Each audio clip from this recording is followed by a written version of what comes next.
आज की हमारी कहानी है हम सब के अंदर कितनी बुराइयां होती है।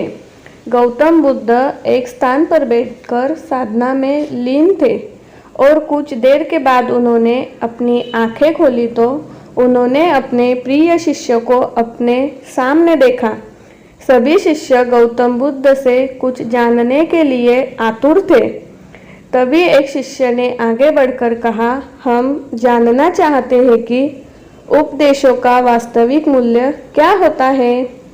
शिष्यों को संबोधित करते हुए गौतम बुद्ध बोले कि यह आवश्यक नहीं कि कोई भी साधु संत पूर्ण व्याख्या करके ही उपदेश दे, बल्कि वह किसी भी कार्य अथवा इशारे द्वारा भी उपदेश का महत्व समझा सकता है।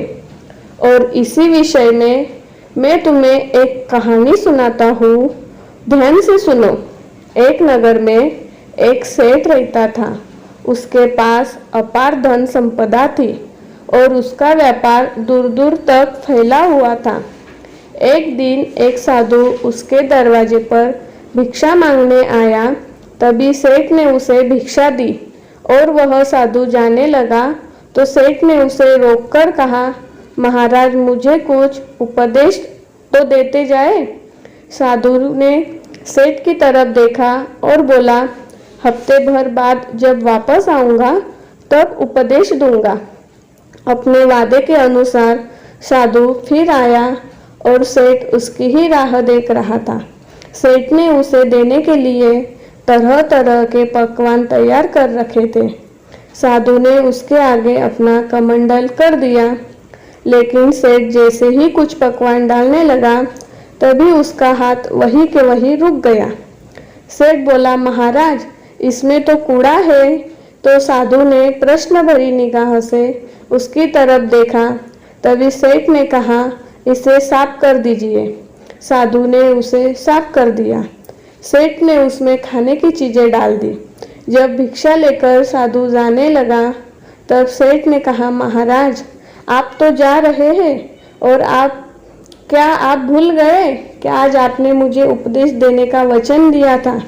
साधु बोला, क्या तुम्हें उपदेश नहीं मिला? तो सुनो, मेरे कमंडल में कूड़ा था तब तुमने उसमें खाने की चीजें नहीं डाली, बल्कि तुमने उसे साफ करवा लिया। इसी तरह तुम्हारे अंदर काम, क्रोध, लोभ और मोह आदि न जाने कितनी बुराइयां भरी पड़ी है। पहले उन्हें साफ करो तब तुम कुछ पा सकोगे। सेठ को साधु के उपदेश का महत्व समझ आया और उसने उसे अपने जीवन में डालने का निर्णय लिया। गौतम बुद्ध की शिक्षाप्रद कहानी से हमें सीख मिलती है कि हम सब के अंदर कुछ ना कुछ बुराइयां या कमी होती है। हमें उनके बारे में पता कर और उन्हें दूर कर आगे बढ़ाना चाहिए। ऐसे ही हर रोज़ नई कहानियाँ सुनने के लिए हमारा YouTube channel rise and shine please subscribe कीजिए और अपने दोस्तों के साथ लाइक एंड शेयर करना ना भूलिए। Thank you.